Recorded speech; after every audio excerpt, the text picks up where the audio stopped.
பார்த்துட்டு இருந்தோம்னா ஒரு மசோதா இருக்குது அப்படின்னா அந்த மசோதா வந்துட்டு லோக்சபாவில் இருந்தும் வரலாம், ராஜ்யசபாவில் இருந்தும் வரலாம். ஸோ லோக்சபாவில் இருந்து வந்துச்சுன்னா ராஜ்யசபாவுக்கு போகும். ராஜ்யசபா அக்செப்ட் பண்ணிட்டாங்கன்னா அது யார்கிட்ட போகும்னா பிரசிடென்ட் கிட்ட போகும். சரிங்களா? ஒருவேளை ராஜ்யசபாலேருந்து வந்துச்சுன்னா லோக்சபா கிட்ட வந்து லோக்சபா அக்செப்ட் பண்ணிட்டாங்கன்னா அது யார்கிட்ட போகும்னா ஸோ பிரசிடென்ட் கிட்ட போகும். ஸோ பிரசிடென்ட் கிட்ட வரும்போது பிரசிடென்ட்க்கு நிறைய விதமான அதிகாரங்கள் இருக்குது. ஸோ பிரசிடென்ட் என்ன பண்ணலான்னா இந்த மசோதாவுக்கு கையெழுத்திடலாம். சரிங்களா? சைன் போடலாம், அக்செப்ட் பண்ணலாம். சரிங்களா? அல்லது ரிட்டன் பண்ணலாம், அல்லது வித்ஹோல்டு பண்ணலாம். அதில் எந்த ஒரு முடிவும் எடுக்காமல் இருக்கலாம். ஸோ இந்த மாதிரி 3 விதமான பவர்ஸ் வந்துட்டு யார்கிட்ட இருக்குது அப்படின்னு கேட்டிங்கன்னா பிரசிடென்ட் கிட்ட இருக்குது. சரிங்களா? ஸோ இப்போ வந்துட்டு சைன் போடலாம், அல்லது ரிட்டன் பண்ணலாம், வித்ஹோல்டு பண்ணலாம். இப்போ ரிட்டன் பண்ணுறாருன்னு வச்சுக்கோங்களேன், ஒரு மசோதாவை ரிட்டன் பண்ணுறாரு. ரிட்டன் பண்ணதை திரும்ப பார்லிமெண்ட் ஒரு சிம்பிள் மெஜாரிட்டி, சரிங்களா, தனி பெரும்பான்மை அப்படின்னு வந்து சொல்லுவாங்க. ஸோ தனி பெரும்பான்மையில் திரும்ப இந்த சட்டத்தை இயற்றி பிரசிடென்ட்கே திரும்ப அனுப்புகிறாங்கன்னு வச்சுக்குவோம். பிரசிடென்ட்கே திரும்ப அனுப்புனாங்கன்னா பிரசிடென்ட் என்ன பண்ணி ஆகணும்? பிரசிடென்ட் கையெழுத்து போட்டே ஆகணும். ஓகேவா?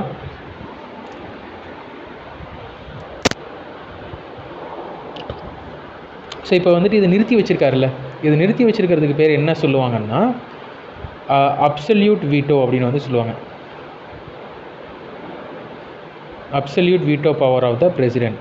இதே வந்துட்டு இந்த இடத்துல ரிட்டன் பண்ணுறாரு. ஆனால் ரிட்டன் பண்ணதை பாராளுமன்றம் திரும்பவும் ஒரு சிம்பிள் மெஜாரிட்டி தனி பெரும்பான்மையில் ஏற்றி பிரசிடென்ட்க்கு அனுப்புனாங்கன்னா அவங்க ஓட்டு பண்ணுமா? இந்த பவருக்கு பேர் சஸ்பென்சிவ் வீட்டோ அப்படின்னு வந்து சொல்லுவாங்க. சரிங்களா? சரி, இவ்வளோதான். வீட்டோ பவருங்கிறது இதுதான். ஸோ இப்போ இதை வச்சு நம்ம இங்கே பார்க்கலாம்.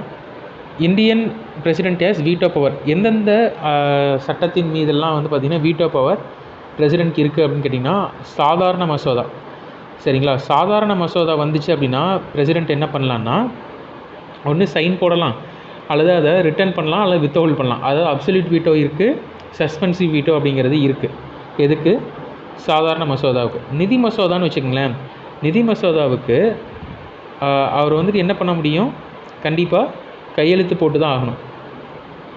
சரிங்களா? ஸோ நிதி மசோதாவுக்கு அவர் கையெழுத்து போட்டு தான் ஆகணும். அதே போல் அரசியலமைப்பு சட்ட திருத்த மசோதா இருக்குல்ல, இந்த மசோதாவுக்கும் அவர் என்ன பண்ணணும்னா கையெழுத்து போட்டு தான் ஆகணும்.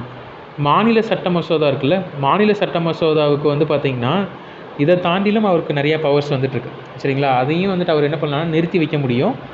உடனே வந்துட்டு அவர் கையெழுத்து போடணும்னு தேவையில்லை. அவருக்கு நிறுத்தி வைக்கக்கூடிய அதிகாரம் ரொம்பவுமே அதிகமாக இருக்குது.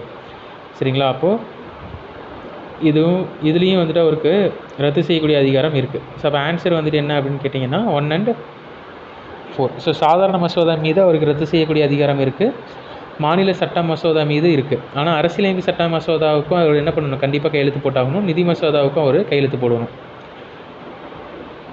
So next, consider the following statements.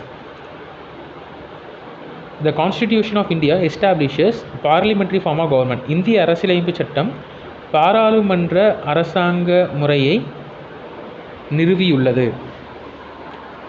So இந்திய அரசாங்கம் வந்து என்ன தான் பண்ணியிருக்காங்கன்னா பாராளுமன்ற முறையை தான் வந்து நிறுவியிருக்காங்க. அது வந்து கரெக்டு. இந்த பாராளுமன்றம் எங்கேருந்து எடுத்தோம் அப்படின்னா பிரிட்டிஷ்லேருந்து எடுத்தோம். சரிங்களா? பிரிட்டிஷ் தானே நம்ம ஆட்சி செஞ்சுட்டு இருந்தாங்க. அப்போ பிரிட்டிஷ் பாராளுமன்ற முறையை தான் இந்தியாவிலையும் கொண்டு வந்திருந்தாங்க. நம்ம ஐஎன்எம் கொஷின்ஸ்லாம் வந்து பார்த்துருப்போம், ஞாபகம் இருக்குது. 1919 அதாவது நம்ம பை கேமரல் லெஜிஸ்லேச்சர்லாம் கொண்டு வந்திருப்பாங்க. சரிங்களா? பை கேமரலிசம் அப்படிங்கிறலாம் கொண்டு வந்திருப்பாங்க. அதுக்கு முன்னாடியே வந்து பார்த்திங்கன்னா பாராளுமன்ற முறை அப்படிங்கிறது நம்மள்கிட்ட கொண்டு வரப்பட்டுச்சு. சரிங்களா? அப்போ அதுதான் நமக்கு கொஞ்சம் ஈஸியாக இருந்துச்சு. 2 விதமான கவர்மெண்ட் இருக்குது. பாராளுமன்ற முறை, இன்னொன்று வந்து பார்த்திங்கன்னா parliamentary form of government and presidential form of government 2 இருக்குது. சரிங்களா? Presidential form of கவர்மெண்ட்டுங்கிறது America follow பண்ணுறது. பார்லிமெண்ட்ரி ஃபார்ம் ஆஃப் கவர்மெண்ட்ங்கிறது பிரிட்டிஷ் வந்து ஃபாலோ பண்ணுது. பிரிட்டிஷ் தான் நம்ம ஆட்சி செஞ்சுட்டு இருந்தனால நம்ம அவங்களுடைய மெத்தட்ஸுக்கு தான் வந்து பார்த்திங்கன்னா ரொம்பவுமே அடாப்ட் ஆகியிருந்தோம். அதனால நம்ம வந்து என்ன பண்ணிக்கிட்டோம்னா பாராளுமன்ற முறை அரசாங்கத்தை ஃபாலோ பண்ண ஆரம்பிச்சிட்டோம். அடுத்ததாக prime minister is the head of the government. இப்போ தானே பார்த்தோம், பிரதமர் தான் வந்து என்னவாக இருப்பார், அரசாங்கத்தின் தலைவராக இருப்பார். பிரசிடெண்ட் வந்து பார்த்திங்கன்னா அரசின் தலைவராக இருப்பார்.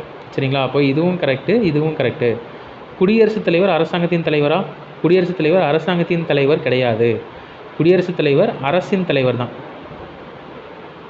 சரிங்களா? அரசின் தலைவர், ஹெட் ஆஃப் த ஸ்டேட். குடியரசுத் தலைவர் உண்மையான செயலாட்சி அதிகாரம் கொண்டவர். சரிங்களா? ரியல் எக்ஸிக்யூட்டிவ் பவர் வந்துட்டு பிரசிடென்ட் கிட்ட இருக்கா அப்படின்னு கேட்டோம்னா ரியல் எக்ஸிக்யூட்டிவ் பவர் அவர் கிடையாது. ரியல் எக்ஸிக்யூட்டிவ் பவர் வந்து யார்கிட்ட இருக்கும் அப்படின்னா பிரைம் மினிஸ்டர் கிட்ட தான் இருக்கும். சரிங்களா? அப்போது இதுவும் தப்பு, இதுவும் தப்பு. ஸோ 1, 2 தான் கரெக்டு.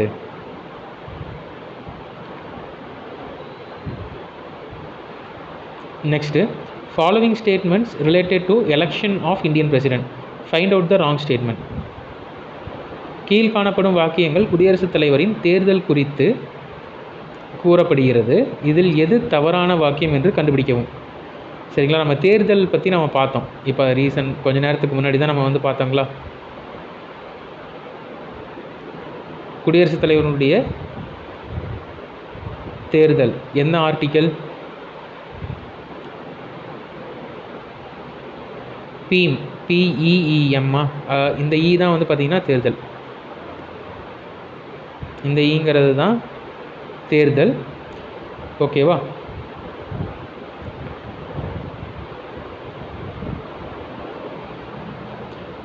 ஸோ அப்போ எத்தனாவது ஆர்டிக்கல்? 52, 53, 54. 54th ஆர்டிக்கல் தான் அவருடைய தேர்தலை பற்றி சொல்லுது. அவருடைய தேர்தலில் யாரெல்லாம் ஓட்டு போடலாம், யாரெல்லாம் ஓட்டு போட முடியாது அப்படிங்கிறத நம்ம தெரிஞ்சுக்கணும். அவருடைய தேர்தலில் யாரெல்லாம் ஓட்டு போடலாம் அப்படின்னு கேட்டிங்கன்னா, பாராளுமன்றத்தில் இருக்கக்கூடிய லோக்சபா இருக்குல்ல, லோக்சபாவில் இருக்கக்கூடிய தேர்ந்தெடுக்கப்பட்ட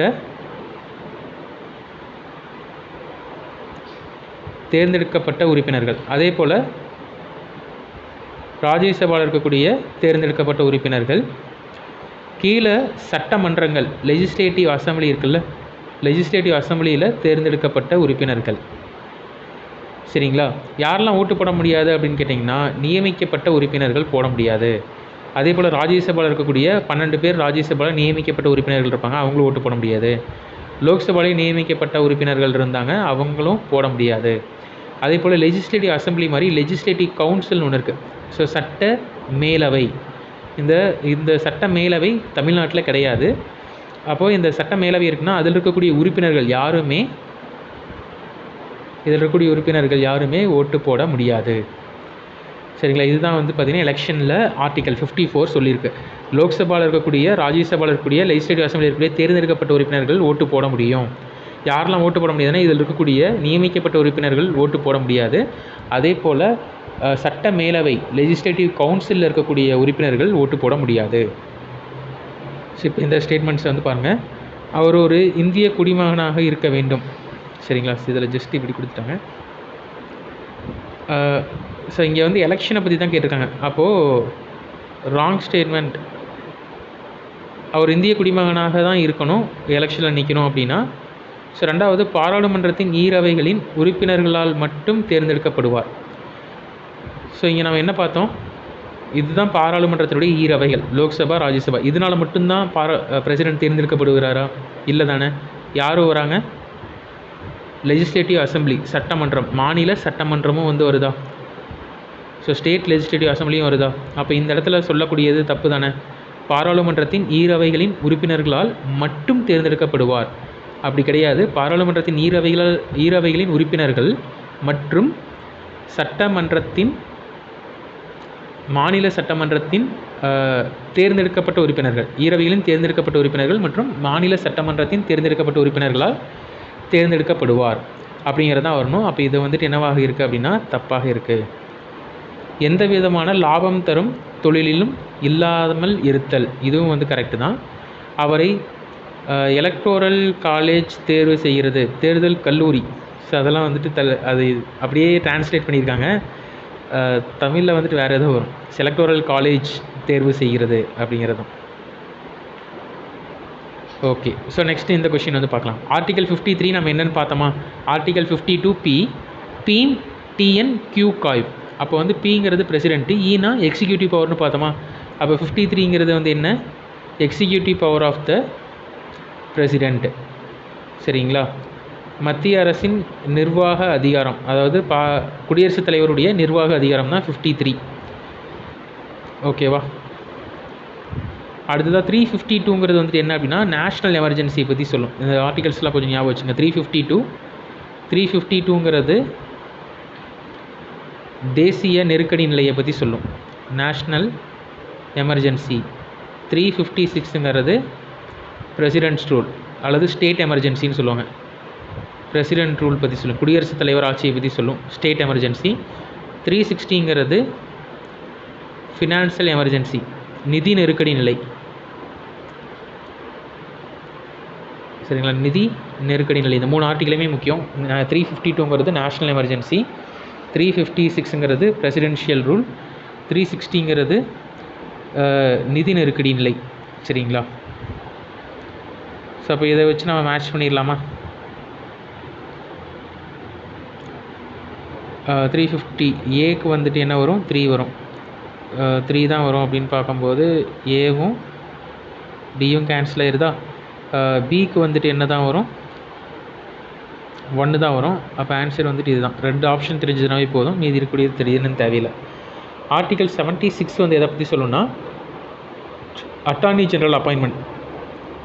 அட்டார்னி ஜெனரல் அதாவது இந்திய தலைமை வழக்கறிஞர் அவருடைய அப்பாயின்மெண்ட்டை பற்றி சொல்லலாம், அவர் எப்படி நியமிக்க வேண்டும் அப்படிங்கிறத பற்றி சொல்லும். ஆர்டிகல் 75 வந்து எதை பற்றி சொல்லும் அப்படின்னா பிரதமர் இருக்கார்ல, பிரைம் மினிஸ்டரை வந்து எப்படி நியமிக்க வேண்டும் அப்படின்னு வந்து சொல்லும். சரிங்களா? So 70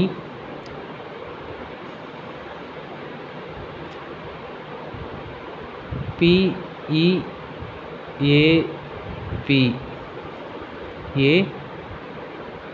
ABI.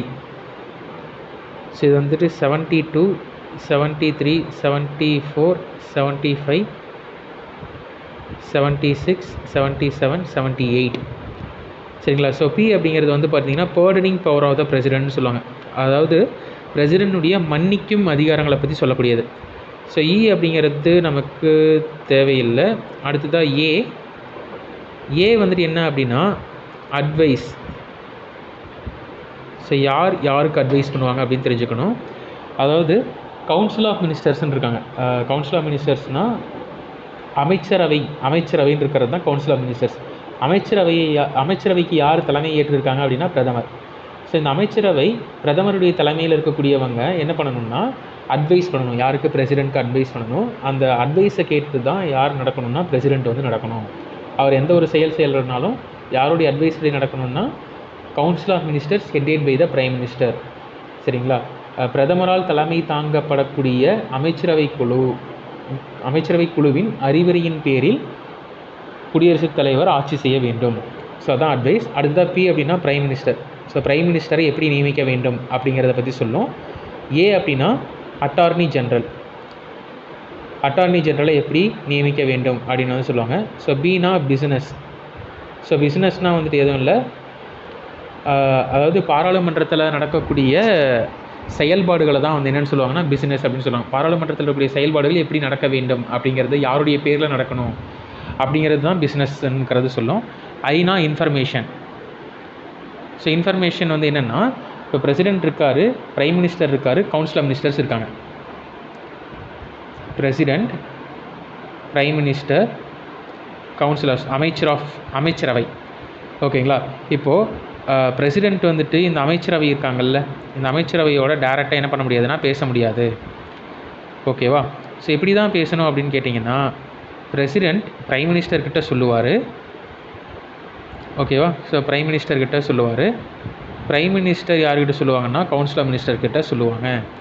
அதே போல் கவுன்சில் ஆஃப் மினிஸ்டர்ஸ் ஏதாச்சும் சொல்லணுன்னா பிரைம் மினிஸ்டர்கிட்ட சொல்லுவாங்க. இந்த பிரைம் மினிஸ்டர் கொண்டு போய் அதை பிரசிடென்ட் கிட்ட சொல்லுவாங்க. ஸோ எல்லோரும் டேரெக்டாக பேசிக்க மாட்டாங்க. இந்த மீடியம் ஆஃப் கம்யூனிகேஷன் வந்து யார் மூலமாக இருக்குன்னா பிரைம் மினிஸ்டர் மூலமாக இருக்கும். அதுதான் வந்து பார்த்திங்கன்னா இந்த ஆர்டிக்கல் 78 இன்ஃபர்மேஷன் அப்படிங்கிறது. இந்த இன்ஃபர்மேஷன் அப்படிங்கிறது டேரெக்டாக பாஸ் ஆகாது, பிரைம் மினிஸ்டர் மூலமாக தான் பாஸ் ஆகும். சரிங்களா? இப்போ உங்களுக்கு புரிஞ்சிருக்கும். 76th ஆர்டிக்கிள் இந்திய தலைமை வழக்கறிஞர் அட்டார்னி ஜெனரலை பற்றினது, 75 பிரதமருடைய நியமனம் பற்றினது, 74 advice council of ministers prime ministers பிரசிடென்ட்க்கு கொடுக்கக்கூடிய அட்வைஸை பற்றி சொல்லக்கூடியது. நம்ம ஆர்டிகல்ஸ்னு பார்க்கும்போது ஒரு 10-15 ஆர்டிக்கல் கிட்ட பார்த்துருக்கோம். சரிங்களா? பீம் டிஎன் கியூகாய் இது 52லேருந்து ஆரம்பிக்கக்கூடியது. இன்னொன்று பீப் அபி, பிஇஏபி அபி ஏபிஐ. சரியா?